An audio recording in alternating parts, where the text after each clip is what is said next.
मई में शिमला जैसी ठंडक का एहसास, ये वो डायलॉग है जो एक लाइन में उत्तर प्रदेश के बदले हालात को बयां करता है। माफिया को मिट्टी में मिलाने की बात हो या कानून व्यवस्था को लेकर अपराधियों में खौफ पैदा करने की कुबन, सत्ता का इकबाल क्या होता है, इसे यूपी जैसे बड़े राज्य के मुख्यमंत्री योगी आदित्यनाथ ने न केवल करके दिखाया, बल्कि इन्हीं आधारों पर वो निर्विवाद रूप से देश के सबसे लोकप्रिय मुख्यमंत्री फिर साबित हुए। एक न्यूज चैनल के सर्वे में लगातार एक साल से मुख्यमंत्री योगी आदित्यनाथ लोकप्रियता के लिहाज से महाराज साबित हो रहे हैं। इस सर्वे में योगी आदित्यनाथ को किसी मुख्यमंत्री से टक्कर मिली भी या नहीं, और पहली बार किस तरह यूपी के सिंहासन तक पहुंचे गोरखनाथ पीठ के महंत, खबरों की तह तक में आज इसकी बात। नमस्कार, मैं हूं पुनीत त्रिपाठी।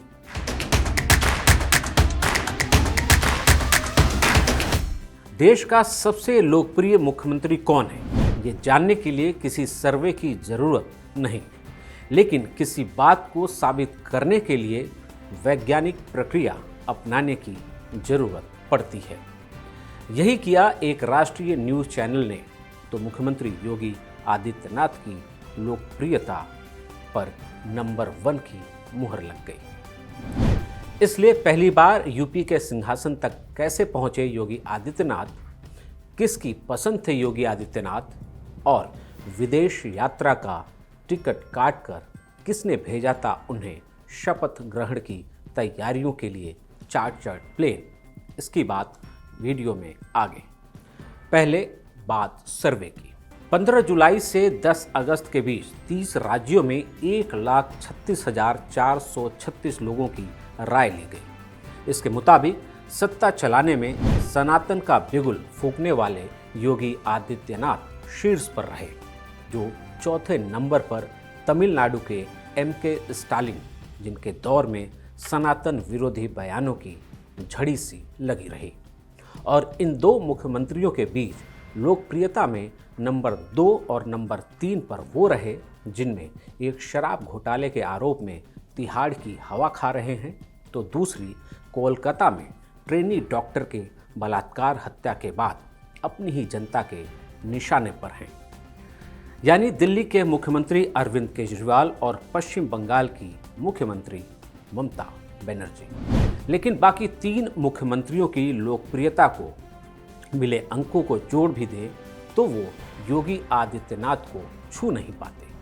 सर्वे के नतीजे के मुताबिक योगी आदित्यनाथ को 33.2% लोगों ने सबसे अच्छा मुख्यमंत्री माना, अरविंद केजरीवाल को 13.8% लोगों ने, ममता बनर्जी को 9.1% लोगों ने, तो MK स्टालिन को 4.7% लोगों ने। यूपी के मुख्यमंत्री कई साल से टॉप पोजीशन पर हैं, लेकिन आपको जानकर हैरानी होगी कि 2017 में यूपी विधानसभा चुनाव के ऐलान होने के बाद और मतदान होने तक मुख्यमंत्री पद के दावेदारों में उनके नाम को लेकर न तो कोई चर्चा थी और न ही उन्हें कोई गंभीर दावेदार मान रहा था। खुद योगी आदित्यनाथ तक को इसकी भनक नहीं थी। कहा तो यहाँ तक जा रहा था कि बीजेपी नेता मनोज सिन्हा का मुख्यमंत्री बनना तय है, और नाम के ऐलान के दिन उन्हें मंदिरों में पूजा पाठ तक करते मीडिया ने दिखाया। तो सवाल उठता है कि अचानक योगी आदित्यनाथ के हाथ कैसे लगी यूपी की सबसे ताकतवर कुर्सी। ये किस्सा बेहद दिलचस्प है। साल 2014 के लोकसभा चुनावों के बाद से देश मोदी लहर पर सवार था। इसके बावजूद 2017 में यूपी विधानसभा चुनावों के लिए बीजेपी के स्टार प्रचारकों की लिस्ट में योगी आदित्यनाथ का नाम था। हर जगह उनकी मांग थी और पूरे प्रदेश में उन्हें जी तोड़ मेहनत करते देखा जा रहा था।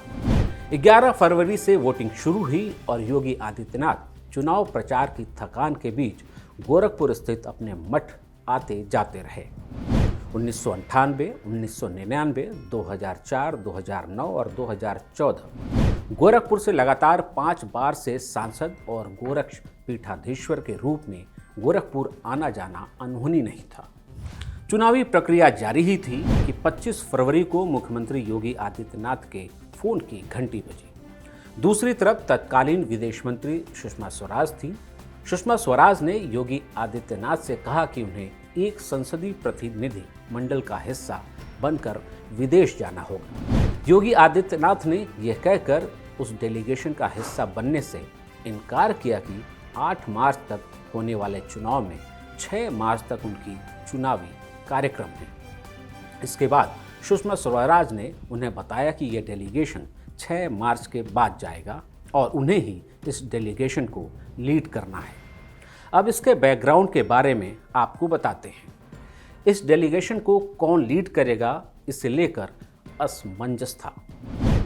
ऐसे में विदेश मंत्री सुषमा स्वराज ने प्रधानमंत्री नरेंद्र मोदी से राय मांगी। प्रधानमंत्री ने अपने ही हाथों से डेलीगेशन के लिस्ट में योगी आदित्यनाथ के नाम पर टिक लगाए, यानी सहमति दी। इसलिए सुषमा स्वराज ने योगी आदित्यनाथ को इसे प्रधानमंत्री की इच्छा बताई और ऐसा सुनने के बाद योगी आदित्यनाथ 8 मार्च को डेलीगेशन को लीड करने के लिए दिल्ली पहुंच गए। उनका पासपोर्ट पहले ही जा चुका था। इधर योगी आदित्यनाथ विदेश यात्रा की तैयारी में लग गए।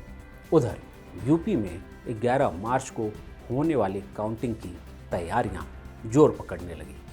ऐसे में ज़्यादातर लोगों ने मान लिया कि योगी आदित्यनाथ यूपी के सीएम पद की दौड़ से बाहर कर दिए गए हैं। लेकिन 11 मार्च को मतगणना से ठीक एक दिन पहले यानी 10 मार्च को पीएमओ यानी प्रधानमंत्री कार्यालय ने योगी का पासपोर्ट लौटा दिया। कहा गया कि योगी संसदीय प्रतिनिधि मंडल के साथ विदेश दौरे पर नहीं जाएंगे। जैसे ही सुषमा स्वराज को पता चला कि योगी जी का नाम डेलीगेशन से काट दिया गया है, वो फौरन प्रधानमंत्री से मिली। उन्होंने पीएम मोदी को याद दिलाया कि खुद प्रधानमंत्री ने ही उनका नाम डेलीगेशन में जोड़ा था। इस पर प्रधानमंत्री ने सुषमा स्वराज से कहा कि यूपी को योगी जी की जरूरत है। ये पहला संकेत था जब लगा कि यूपी के सीएम पद की रेस में योगी जी बने हुए हैं। चूंकि 11 मार्च को वोटों की गिनती होनी थी, इसलिए योगी दिल्ली से गोरखपुर जा चुके थे। इसी बीच सुषमा स्वराज ने योगी आदित्यनाथ को फोन कर बताया कि प्रधानमंत्री जी ने उनका पासपोर्ट लौटा दिया है और कहा है कि काउंटिंग की वजह से उनका यूपी में रहना जरूरी है। पासपोर्ट लौटाए जाने की जो वजह सुषमा स्वराज ने बताई, ये योगी की दावेदारी का दूसरा बड़ा संकेत था। बीजेपी ने यूपी में जिन 384 सीटों पर उम्मीदवार उतारे थे, उसमें 312 पर जीत दर्ज की।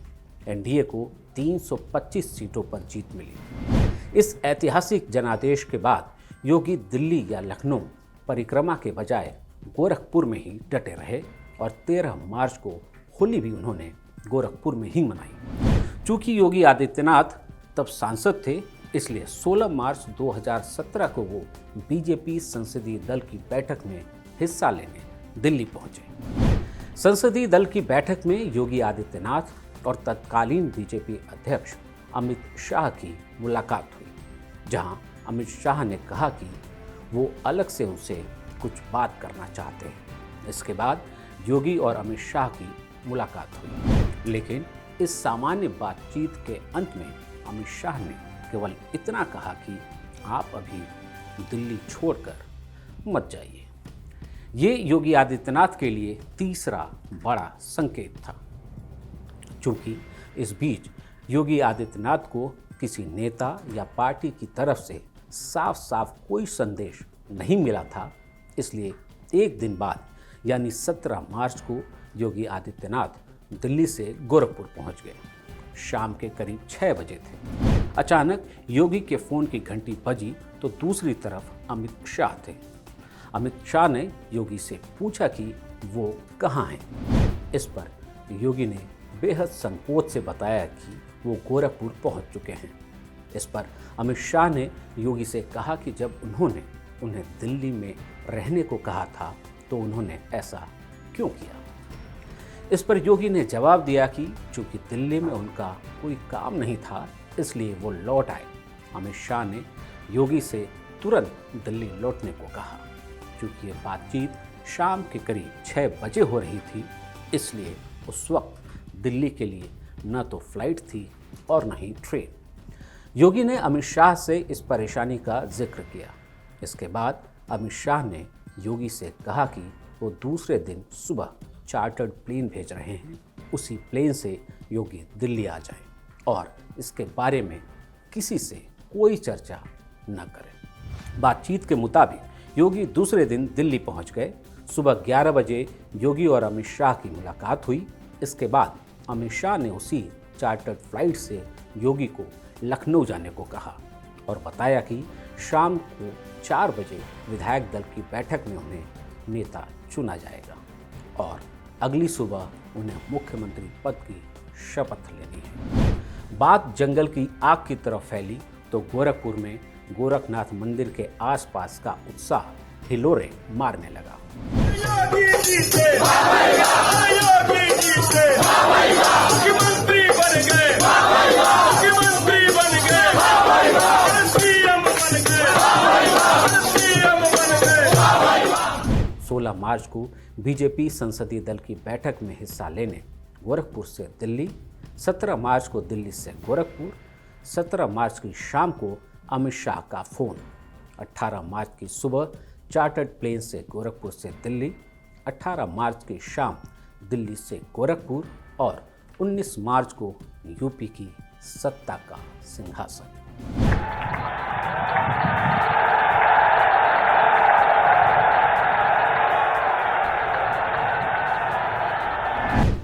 उन्नीस मार्च 2017 से योगी आदित्यनाथ जिस सफर पर निकले वो लगातार जारी है। उनकी लोकप्रियता का ही कमाल रहा कि 2022 में उन्हें फिर से यूपी की कमान मिली और जब लखनऊ के स्टेडियम में उनके शपथ ग्रहण का वक्त आया तो जनता क्रिकेट प्रेमियों की तरह उमड़ पड़ी। तब से लोकप्रियता के मामले में योगी लगातार झंडे गाड़ रहे हैं। लोकप्रियता के मामले में नंबर 1 मुख्यमंत्री योगी आदित्यनाथ ने 15 अगस्त 2024 को लगातार 8वीं बार ध्वजारोहण कर यूपी में नया रिकॉर्ड बनाया। यूपी में सबसे ज़्यादा दिनों तक मुख्यमंत्री रहने और लगातार 2 बार यूपी का मुख्यमंत्री बनने का भी रिकॉर्ड उनके नाम हो चुका है।